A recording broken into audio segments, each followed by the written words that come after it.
of Philippine Veterans Bank. We're the main sponsor of the Veterans Bank Freedom March. I'm also the national EVP of the PFP Sons and Daughters. So we're all descendants of World War II veterans. So I'm a grandson of a USAFE veteran. And this project started actually 2016. And this had different iterations. Some of the before when we first did it was a fun run. So we had a half marathon and then may pets pa ganun. So ang concept kasi is we wanted to do an inclusive event. Kasi many of the events related to the Veterans Week, which is the first week of April, is mostly by invitation only. So if you want to do something or contribute something, there's no way to join. So we thought of creating these inclusive events where people who would want to do something can join in. So nag-evolve po yung March natin. Una ano pa kami for motor, for big bikes, ultra marathon, the entire route. Tapos meron pa kami bisikleta, yeah. So and then last 2023 we decided to resume the march now, meaning we'll follow the original route of the Death March from kilometer 0 in Mariveles, Bataan, and march a 2-day trek until here, no, Capas Shrine, which is the site of Campo Dono. Many of the, before I go to the details of the march, the background is that they started marching around April 11, somewhere there, 1942, and they reached here several days after, passing by the different towns. They took a train ride from San Fernando, the train station there, and went down the Capas train station here. From there, they walked another, I think, 7 kilometers. So, ganun po yung pattern na ginawa natin. They started from Mariveles, walked all the way to Capas Shrine. Nag-rest muna sila sa, hindi naman natin pinapahirapan yung ating marchers. May mga 10K stops siya. Rest, catch your breath, buy food, etc. And then, sa Dinarupihan, nag-rest sila overnight. Then early morning, in fact 1 AM, nag-start na sila maglakad to Capitol. Hindi po namin malagay sa train station sapagkat masyado pong masikip area. But sa Capitol, ganoon din, pinakain ng breakfast, bumili ng breakfast. And then instead of riding at the train, wala pa tayong train, bus na lang muna. So they took a bus to Capas Park. No? So from there, naglakad naman po sila from Capas Park all the way, well, they're still on the way here. Ang last I heard is kilometer 109. There's 113, no? So 4 kilometers na lang, they'll be here already. This is it follows talaga the actual route of the Death Marchers to 1942. The inspiration ko po was 2016. I was in New Mexico. They have what they call the annual Bataan Memorial Death March. It's in New Mexico. In fact, 8,000 people join there every year.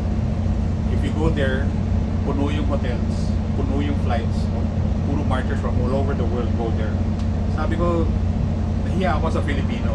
Parang sila, the Americans, meron na dito rin naman yung Americans. Sabi ko sa Filipino, I felt kind of bad because we're not doing something. So that kind of started the inspiration for this. And we started with, when we first started, mga 200, 300 marchers. Last year we had a little 800. Now we're reaching the 1,000 this year. So palaki na ng palaki. And what's nice is many are civilians. That's the interesting part. Sa US, nag-join mga veterans, active personnel, and the descendants. So yun po yung gusto namin ma-duplicate. Why do we do this? We give honor to those who fought. So that was not a central zone defense. It was a national defense. The instruction of MacArthur was all the Philippine Army, Philippine Scouts, all the fighting units will collapse into Bataan and defend that until reinforcement from the US come. So that was a national defense. We had Visayans there. We had people from Palawan there. We had people from North Luzon there. It was a national defense. It wasn't just a central Luzon defense. And yun nga, 70,000 Filipinos were there. And unfortunately, many of them did not survive. Along the Death March, marami nang namatay. Estimated nila sa Death March, 10,000 na kagad yung namatay. No? And many of them, those guys who perished along the route, their bodies were never found. that's why those markers are actually, to me, parang ano na sila, memorial photos na sila, no, for those who did not make it. In here, in the Capas National Shrine, of course, the condition not much worse. You know, no food. Every day, magka-count sila sino yung namatay, parang ganun pagising nila, then dilibing nila somewhere. The Americans were, I think, over there, across the road. Dito na yung mga Pilipino. And then, in 1943, many of them were pardoned. But so many of them joined the guerrilla forces. Makulit talaga yung mga Pilipino. And again, why do we do it? We're the only country in 1942 who resisted Japan for 5 months.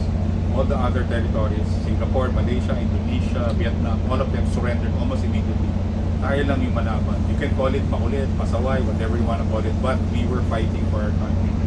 The veterans I interviewed many years ago, ang sabi nila sa akin, nag-history daw lessons na sila na bibilib sila kay Bonifacio, kay Rizal. And nung parating na yung mga Hapon, sabi nila, this is our time, this is our turn to defend the country. And in fact, nagsisinungaling pa sila. 18 na po ako, pero actually 16 pa lang, 17. Ganun ka, ano sila to defend the country. And we lost some of the best and brightest minds in that battle. Fortunately, the promised reinforcements never came. So that's why they decided to surrender in Bataan in April 9, which is today celebrates the fall of Bataan, or Araw ng Kagitingan. Then May 11 in Colino. And then, yun, so that, parang that 5 months is so important kasi yun, tayo lang umabot ng ganun despite the overwhelming odds. And we were winning, no? In January, we fought in the Battle of the Pockets. And in the somewhere later of January 42, we won in the Battle of the Points. Kasi nag-try mag-land yung Japanese sa may Maribeles na fend off ng mga Pilipino. We were actually winning and Japan had to send reinforcements from other territories to go here. Ganon ka tindi yung mga Pinoy nung araw.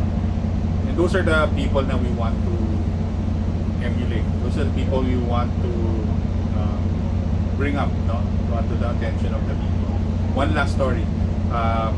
The uncle of my uncle, his name is Manuel Tino, is part of the engineering brigade sa Bataan. And nalaman nung kamag-anak niya from Nueva Ecija na he will be part of the death march.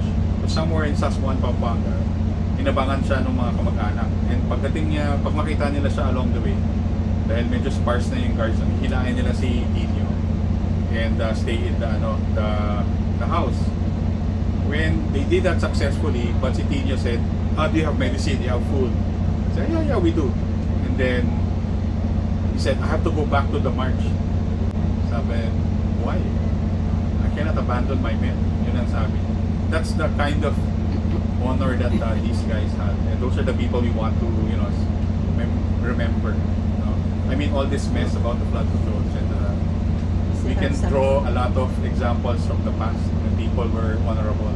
And we hope that kind of honor and pride in our own race would come up again someday, hopefully. Of course, the veterans would be one of the examples that we want to share. Yun lang po. Sorry, ang tagal. Please, Sir Bart, I'm Richard from Edge Davao and what's new. Oh, okay. Yes, sir. So, sir, tanong ko lang, for this year's Freedom March, so ano po yung i-expect natin, lalo na sa mga veterans na nandito ngayon? Okay, based sa PIVA records, there are only 500 plus World War II veterans left. So they're gone, almost gone. And many of them cannot join any more events like this, because they're all like, the youngest I met is 98. Some of them are over 100. And the veterans you have here, while they're also equally admirable, are post-war veterans already.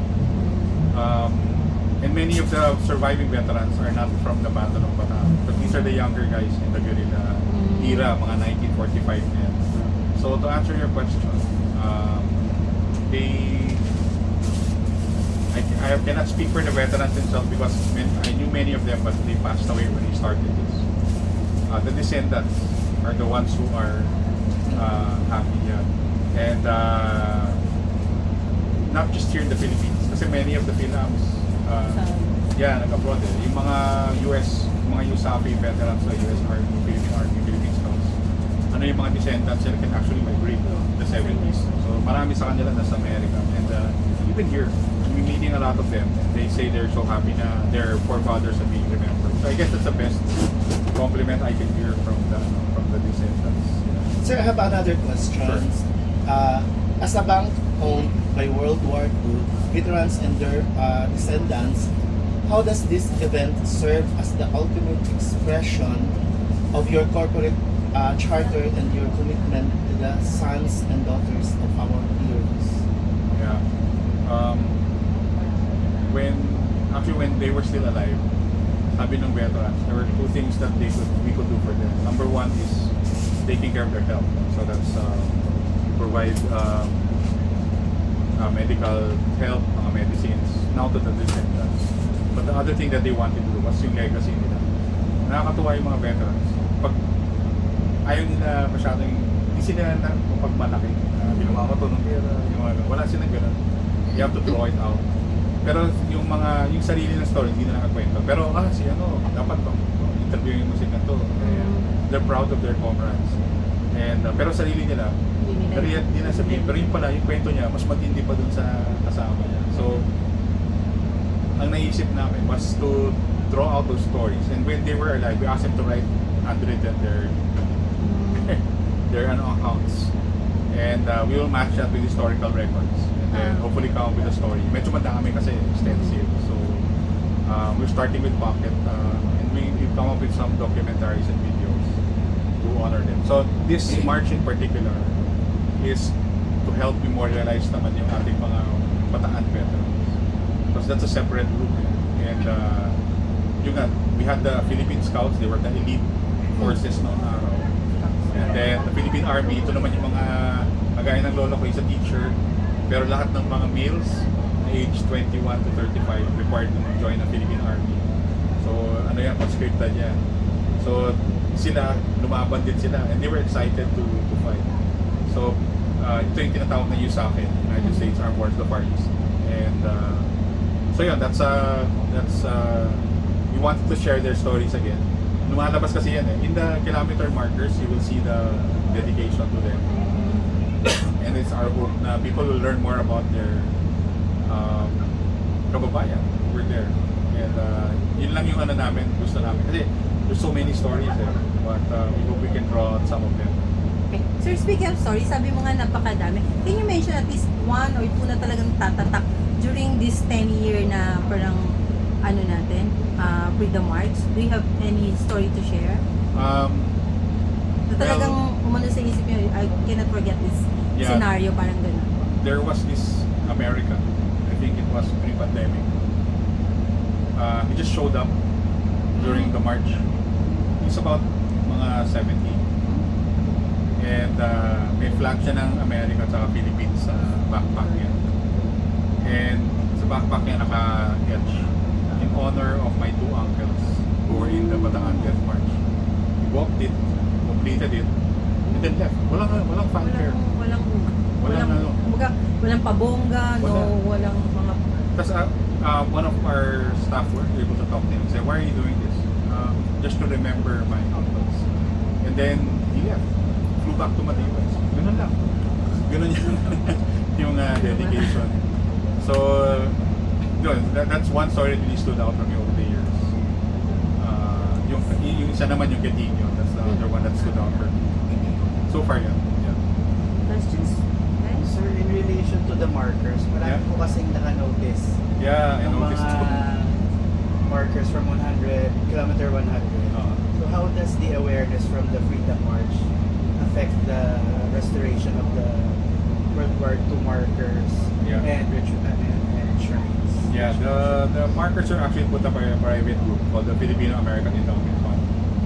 And I'm actually part of that board. And we try to ensure, kasi minsan may road widening. Ang medyo napansin ko dito sa Kapas na parang nawala yung iba. So, I have to check on that. But it's a growing concern. Since most of us are in Manila, hindi namin ma-monitor. But natutuwa ako sa social media concerns. No? Tumaas siya of the recent years. Pag may natamaan ng truck, may nag-post ka. So nare-report sa amin.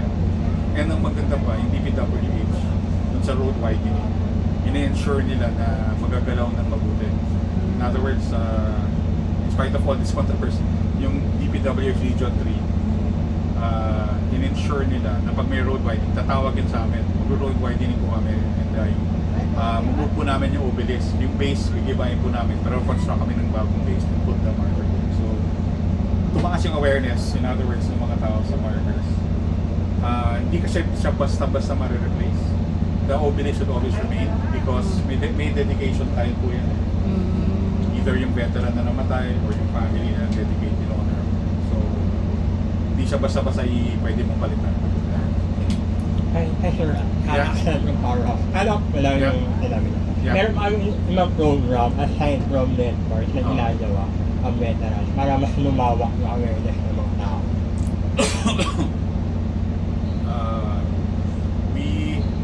The bank itself does mga, well, sa Sons and Daughters, what we can do is support yung mga local government commemorations. Unfortunately, parang it's the same people every year. So, kulang sa, I don't know, noise, I'm not sure. But we have, I think, 120 Liberation and World War II events na local. Yet, hindi masyado nasa-set na commemorate. Then, we also try to memorialize, like, we have a project with Pangasinan now to memorialize all the 6,600 World War II veterans in Pangasinan and put them in a nice marble wall para sila permanently enshrined. We did the same, the other groups did the same in Capiz, Puerto Princesa. Kasi parang at least if your lolo is from, let's say, Tarlac, merong shrine na you can always visit yung, this is a good example, yung lahat ng names ng mga death march na Filipino.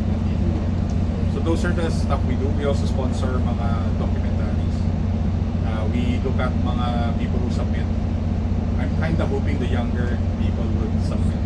Kasi kaming mga matatandang magawa ng video, pang matanda din yung documentary namin. Yung approach namin pang Gen X eh. So we were actually looking for mga Gen Z that video developers, and we can help them point them to the right researchers. Then come up with their shorts. Kasi yung style nila, that would connect to the younger generation. So, yun, sinusupport din po namin. Sir, Yeah. Ilan 10 years of networks, ano yung mga evolution na nangyari? Kung ano yung pagbabago na nakita nyo within the 10 years of networks? Within the 10-year, ano natin. I think it's the Is there a good? yeah, there's itong last 3 years have been very good. We had to stop because of the pandemic. But when we resumed it in 2023, I think it was much better. The reception was much better. There are more people joining. Dati it was more military than civilians. Now it's the opposite. There are more civilians than military. And yun talaga yung gusto namin. More from the private. In other words, kasi wala na nga itong bayad eh. So, walang registration. So, sana nga, I hope that will continue with your help, of course, to spread the word. Yeah. next, sir, how can the Freedom March shape the mindset of younger Filipinos, Yeah. as you mentioned about the youth, and how do you plan to engage their involvement in events like this? We have plans, Yeah, I have programs. kids who are Gen Zs, so Yeah. it's kind of hard to reach to them. They're always looking at their gadgets.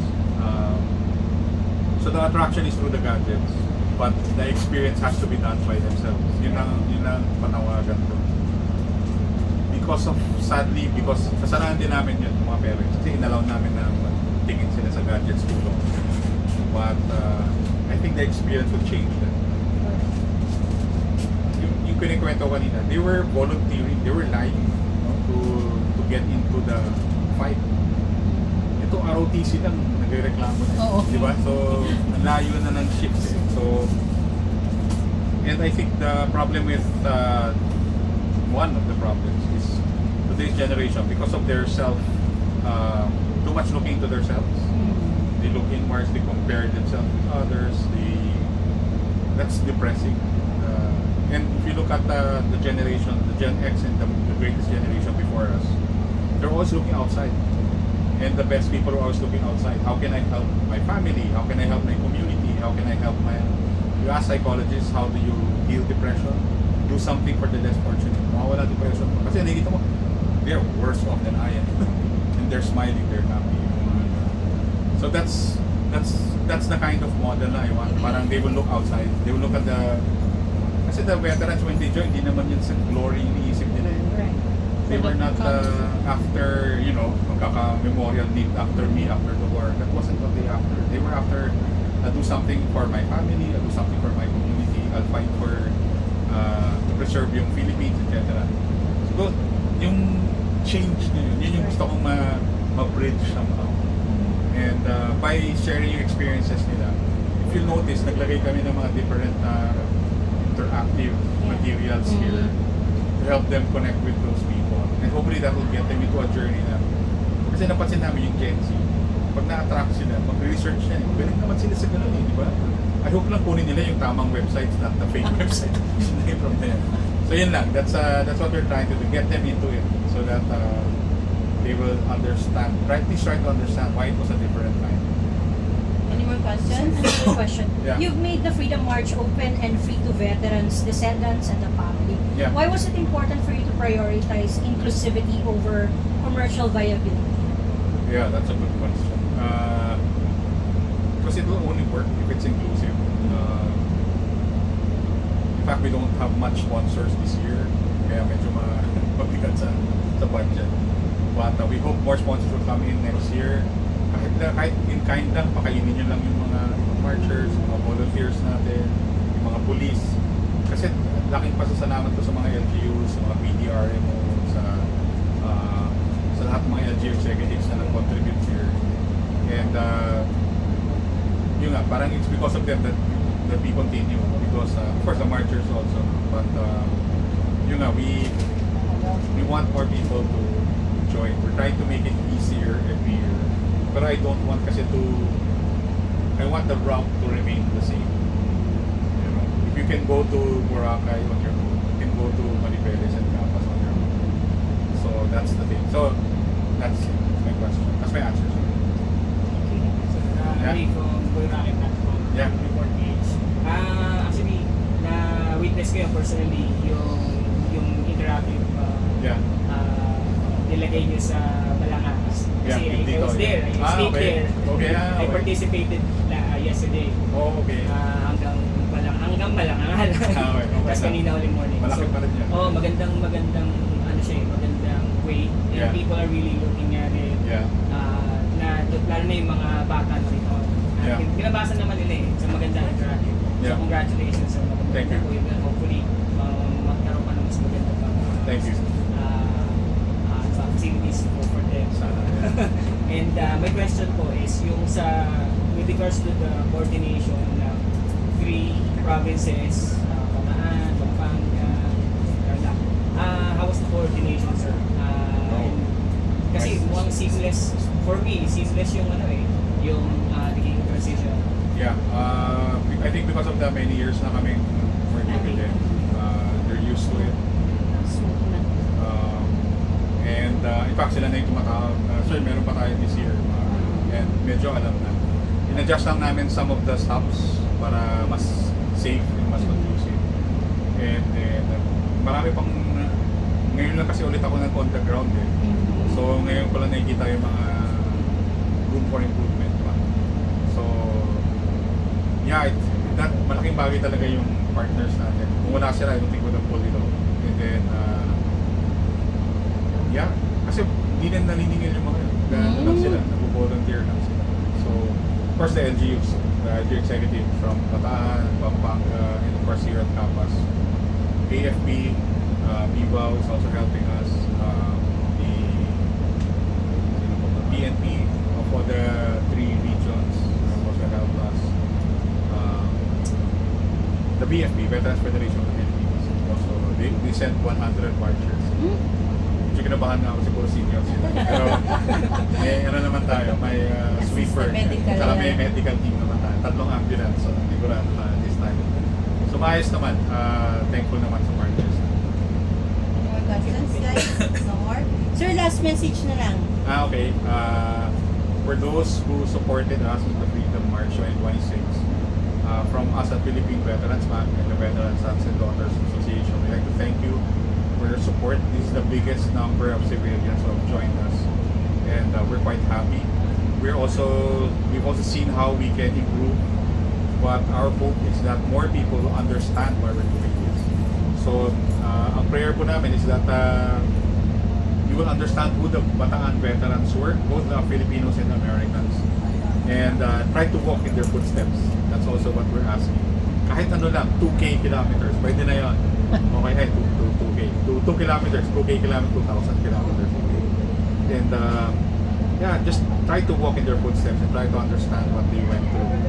And of course, doon, walang water, walang you were under duress. Yeah, may mga bantay kang guards who will kill you if you do not obey. It's very different. But here, just get a glimpse of what they went through and the reasons why they went through that. And they were proud, actually, to die for the country.